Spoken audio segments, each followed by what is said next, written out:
A cop killer gets the death penalty. We're going to debate that. And hey, here in the Sunshine State, well, we stopped a mass shooter. Someone's going to shoot up a college. We're going to talk about the naughty Santa Claus and a whole lot more right here on today's Charlie Crime Buster, what some people have termed the fastest minutes in podcasting.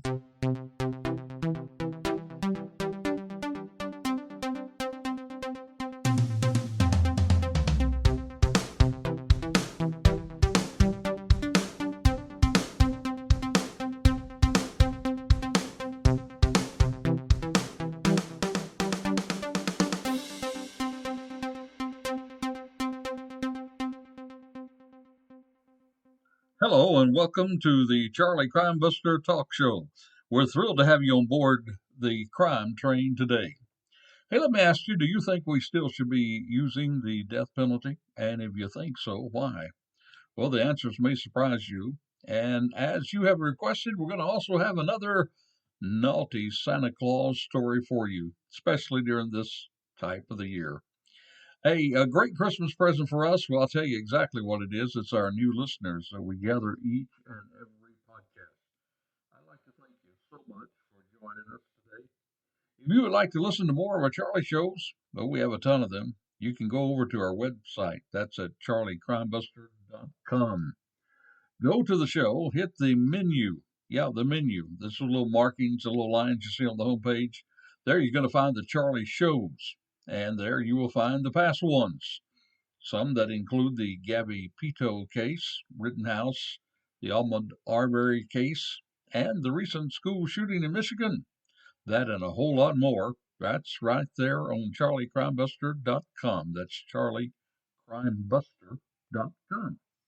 Hey, remember this is the season to be giving. And if you are looking for somewhere to give where it can really make a difference, we have a link where you can help a fellow crime fighter in their battle with cancer. Stacy is a wonderful young woman who's been in the trenches helping to keep people and their property safe. And today, she could use your help. The link will be at the bottom of our show notes today. That's the link to her GoFundMe page. I hope you will visit it and do what you can. Any amount would be a great help. Now, our focus today is on the death penalty, which has recently been decided in the Marcus Lloyd, a cop killer case. And we're going to get to that in just a moment. But now, now it's time for our naughty Santa Claus story.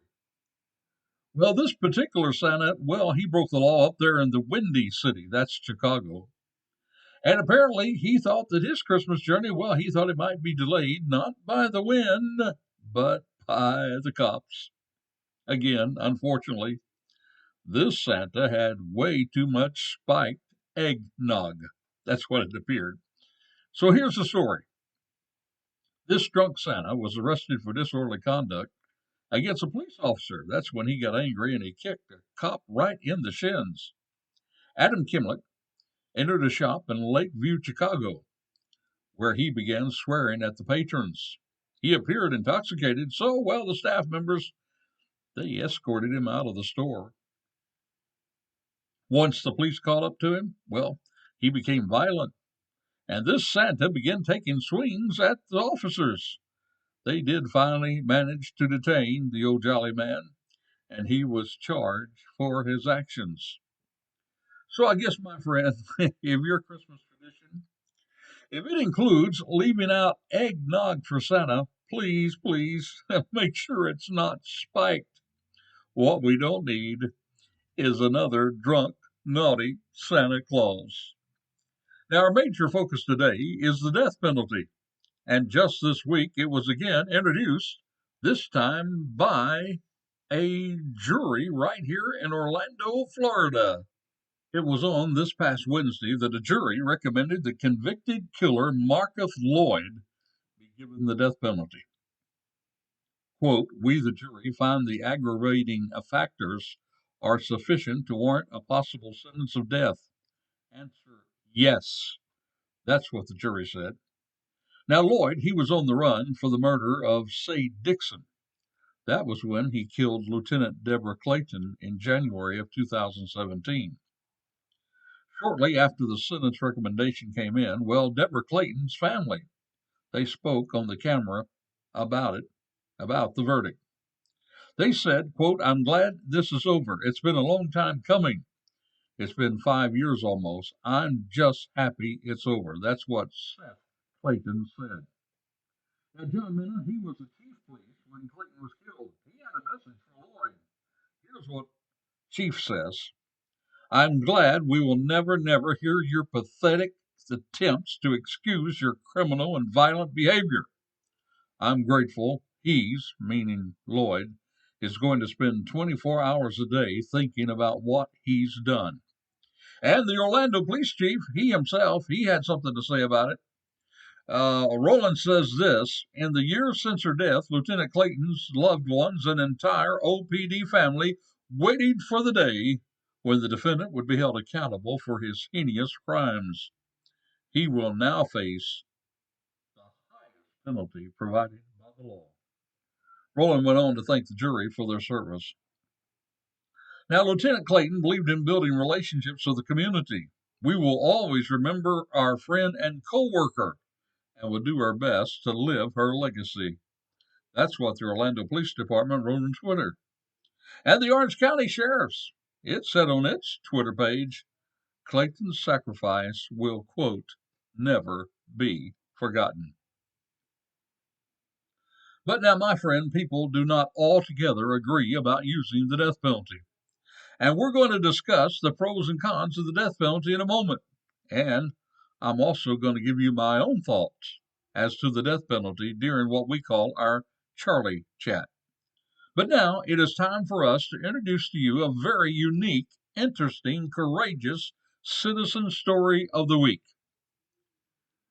You see, last week on the podcast, we went over the Michigan school shooting, which included sharing with you the phases to look for in order to stop a mass shooting. Again, I would encourage you to go to charliecrimebuster.com for that entire episode. You're going to find it there. In that past episode, the Charlie Chat part, that is, I challenge you to remain alert to the opportunity so that if you see something, you will say something. My friend, little did I know that people following that mantra, seeing something and saying something, well, it literally stopped a mass shooting right here in our own city and area. Embry-Riddle University student, a guy by the name of John Higgins. Well, today he's in jail on no bond, facing 3 felony charges. You see, the 19-year-old is charged with writing threats to injure or kill, terrorism, and attempted first-degree homicide. Police say he confessed to making threats to shoot up the campus on Thursday. That was the last day of classes before winter break. He said once done at the firing range, he was going to campus to enact another Columbine. That's what Daytona Beach Police Chief Jakara Young said about Higgins. Of course, students on the campus were shocked. You see, the campus was packed with students, but it was never on lockdown because the school officials say police were notified immediately. Investigators went on to say that Higgins was carrying an arsenal inside a backpack. You see, when police detained him coming out of his residence in his apartments off campus, well, there they found a collapsible rifle with plenty of ammunition, including 6 magazines and one that holds 32. Now get this, 32 9mm bullets. Plus, he even had a scope. He was going to leave the apartment. He was headed over to the Volusia Top Gun for practice, and then he was going to head to the university. That's what Young said. The chief did say, thankfully, that 2 fellow students, they came forward, alerted the university after hearing about the alleged plan on social media. By the grace of God, they came forward and prevented Embry-Riddle from being the next national media story with regards to a mass shooting. That's what Chief Young said. Who knows how many lives they saved? So I guess you know by now, you can pretty well figure out who our next courageous citizens will be. Now, last week I pointed out the stages of a mass shooter and the Michigan shooter. We're reminded of those stages on this very day. Fortunately, this time, though, those phases brought about a stop to a mass shooting, unlike the Michigan one where the stages were ignored. Note this one, the planning stage. You see, while he was planning his shooting, he thought out loud. Two students picked it up and they acted upon it. And we are so proud today of the men and women of blue of the Daytona Beach Police Department, for they acted immediately and they stopped a mass shooter, who, by the way, was on his way to the second phase. Remember that? That's called the practice stage. He, by his own admission, was on his way to the Top Gun range to practice before shooting on that very day. Also, he was stopped by police before the positioning stage.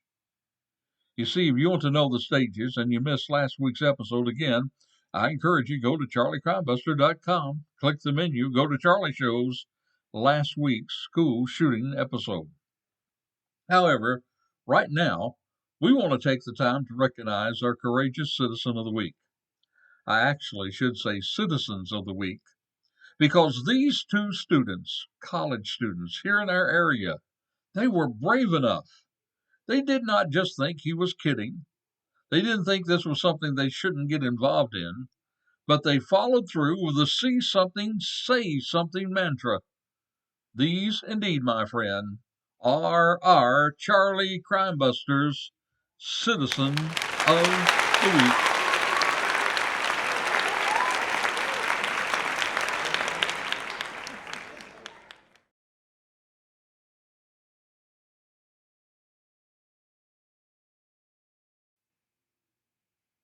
Now, our main focus today is the death penalty. Should we still be using it? First, let me share some background about the death penalty. You may not know it, but the United States is one of 55 countries who still have the death penalty. And as of March the 24th in 2021, 27 states in this country do have the death penalty, although 3 of those states are currently having a moratorium on using it. Guess what the 5 states in terms of number of executions are, from the highest on down? Well, since 1976, the top 5 are as follows. We have Texas with 573 executions, Oklahoma with 113, Virginia again with 113, Florida with 99, and Missouri follows it up with 91. Have you ever thought about what different methods of executions we have in this country? Well, since 1976, there's been 1,359 lethal injections. 163 have died by electrocution. 11 by the gas chamber. 3 of them were hanged. And 3 by firing squad. How about the people that have been executed? Well, as of October the 1st, 2020, 51 of them were women on death row. That is only 2% of total death row population. And there's been 17 women that have actually been executed on death row since 1976. Have you ever thought about the executions by race? Well, since 1976, again, this time white people have the greatest number with 855 executions. Black people follow that with 524. And then the Latinx group with 129, and another one called Other Race being 24. I don't know whether you know it or not, but in addition to the state death penalty, there's also a federal death penalty. That's in federal cases. And there, the death penalty has only been used 16 times since it was reinstated in 1988. It was used 2 times in 2001, 1 time in 2003, 10 times in 2020, and 3 times in 2021. Now, as far as the federal executions are concerned, there is a moratorium on federal executions by the Biden administration. And as you can guess, most of those that were carried out, well, they were under the Trump administration.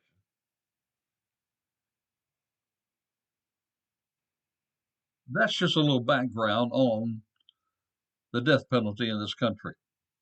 So now let's take time to talk about the pros and cons of the death penalty. First of all, let's talk about those that are pro death penalty. I guess one of the most popular thoughts is number one, that it deters crime. There are people who will think twice if they think that they might get the death penalty. However, I must also point out that some say that that really does not compute. You see, most of the death penalties, well, they're carried out in the South. Yet, the South still has the highest murder rate per population. There's a second con or reason for the death penalty that many people think about. That is, they think it's quick, it's painless, it's humane. There are some who actually think it's more humane of putting someone to death rather than putting someone in a cage for the rest of their life. There's a third pro for the death penalty, and probably it's the most important one.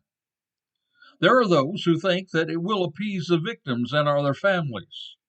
They go on to say that it will help bring closure to families who've seen loved ones violently killed by the actions of others. Follow that with a fourth reason, that some are saying that without some of those violent criminals, if you didn't have the death penalty, well, those violent criminals will continue to commit crimes, either in society or locked up with others. See, even though they're locked up, well, then they have nothing to lose. They could kill somebody because they're already serving a life sentence. So rather than allow them to continue to exist in order to kill again, go ahead and use the death penalty. And number five, there are actually some people who say that it's cost effective, that it quickly brings one to justice. However, I got to point out regarding that particular pro, number one, it is not quick. And number two, it actually costs more to put someone to death with a death penalty than it is to keep them locked up for life. Statistics, I should say, now tell us that the median cost in order to get someone to execution, well, guess what? It's $1.26 million. $1.26 million. And in the non-death penalty cases, to get them to the end of incarceration, that median cost only $740,000. So there, my friend, that's some of the pros of the death penalty. Now we're going to talk about the cons of the death penalty, those who say that we should not have it. But now we're going to take just a moment to share with you our crazy crook story. You see, every time we have the Charlie Crownbuster podcasts, we find ourselves often talking about dark things like death and death penalty. So we always like to break it up a little bit to give you something to smile about and usually point out a crazy crook. This crazy crook is a female. It comes to us from the state of Maine. There was a Maine woman who wanted to spend more time with a boyfriend. So she came up with an incredibly stupid plan to get him off. She wanted to get him off work. That's what police say. The lady's name, Kayla Blake, 33 years of age. Allegedly, she called in two bomb threats to her boyfriend's workplace. That's what the Portland Press Herald reported. Officials say that the threats to a Puritan medical products plant in Pittsville, that medical plant produced swabs for COVID tests. And those bomb threats resulted in the evacuation of around 400 employees from both of the company's plants in the town. And it lost an entire full day of production. This lady has since been charged with a felony count of terrorizing. Police went on to say that Blake, an Etna resident there, called state police at 9 a.m. Thursday. She said there was a bomb at the plant. She allegedly called again 2 hours later, and she was going to plant 4 other bombs near the plant. That's what Fox reported. The Pittsville police chief, Bickmore, said that the call was then traced to Edna, and then deputies found Blake after speaking to area residents. He went on to say she did admit to making the calls and that there were no bombs. She was arrested around 6 p.m. Thursday. Bail was set at $1,500. Bickmore went on to say the investigation involved several agencies, including the FBI. You see, this Chicago woman allegedly made a bomb threat. That was after arriving late from her flight from her home in Florida. Well, I guess while she was in Florida, maybe that lady had too much sun. That must have baked her brain while here in the Sunshine State. You see, if you really want to spend time with your boyfriend this way, well, I got to tell you, friend, the only time you're going to get is spending time in the pokey. And that, my friend, is our crazy crook story of the week.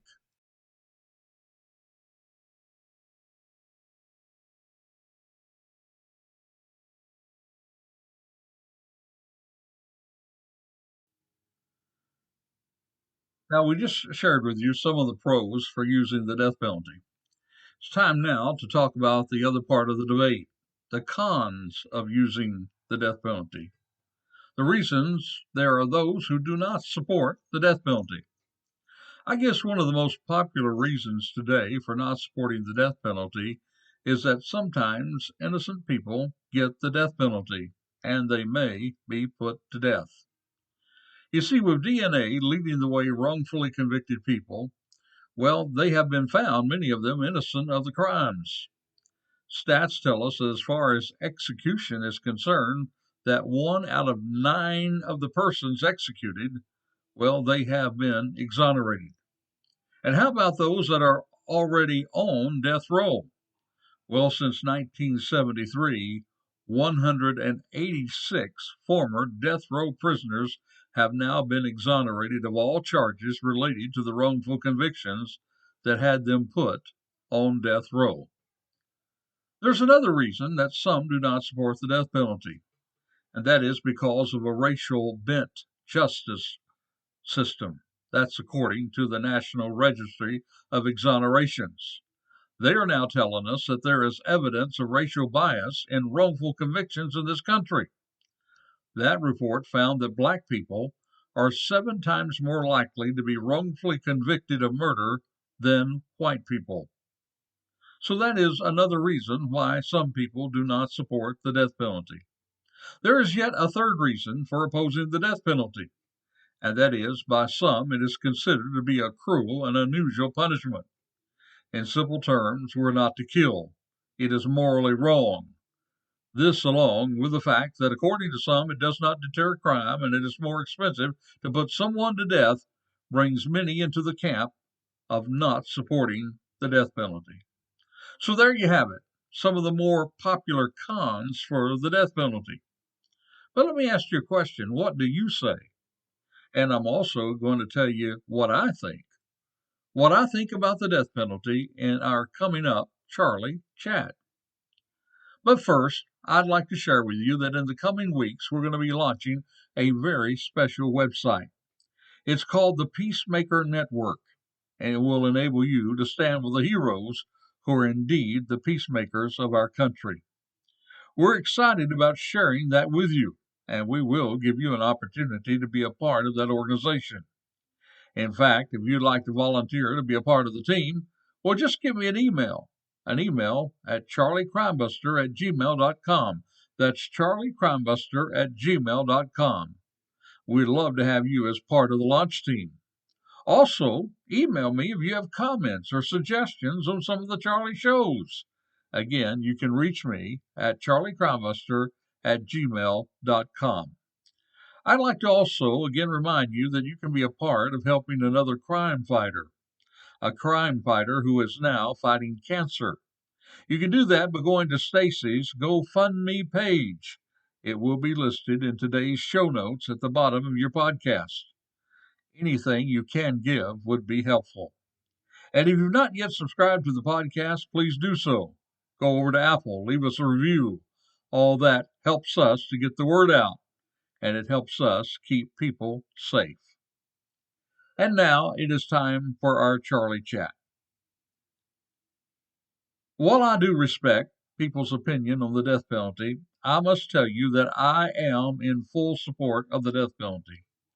I think a good example is the Marcus Lloyd case. He had already killed people before the killing of the female police officer here in Orlando. In fact, he was also responsible for the death of another police officer who was killed on his motorcycle responding to a call for help and attempting to apprehend this murderer who was on the loose in our community.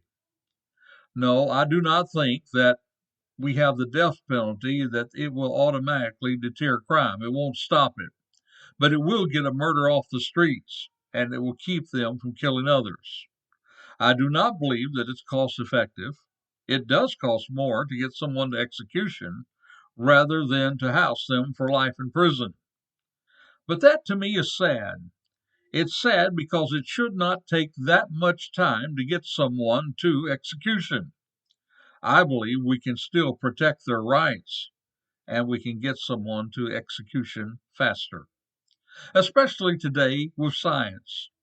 And by the way, the argument that innocent people will be put to death, well, thanks to science, we're finding the innocent people and we're making the right choice to free them from death row. So thankfully, we are correcting those rights. And at the same time, we can now hand out retribution for the incredible, horrific, violent crimes. And I do believe it does help with closure. You see, while nothing can bring back the lives of loved ones who have been lost to violent crime, it will give them some closure. And as far as the moral part of it, well, the greatest book of all, the Bible, gives us justice with an eye for an eye. For in Leviticus chapter 24, verses 19 through 21, the Bible says, "And a man who injures his countryman as he has done, so shall it be done to him. Fracture for fracture, eye for eye, tooth for tooth. Just as another person has received injury from him, so it will be given to him." Yes, my friend, there is biblical justification for the death penalty. And while it may cost more and may not stop crime, it is only right for people such as Marcus Lloyd, who in cold blood shot and killed the mother of his child, killed his unborn child, shot her brother, and then executed Lieutenant Deborah Clayton on January the 9th, 2017, who was trying to arrest him outside of a Walmart store. Another officer lost his life en route to try to stop this murderer. So, he who executed deserves to be executed. That is my opinion in today's Charlie Chat. So beware, my friend. There are evil people out there who can injure and kill. So until this time next time, be alert, be safe, for the life you save, yes, it may well be your very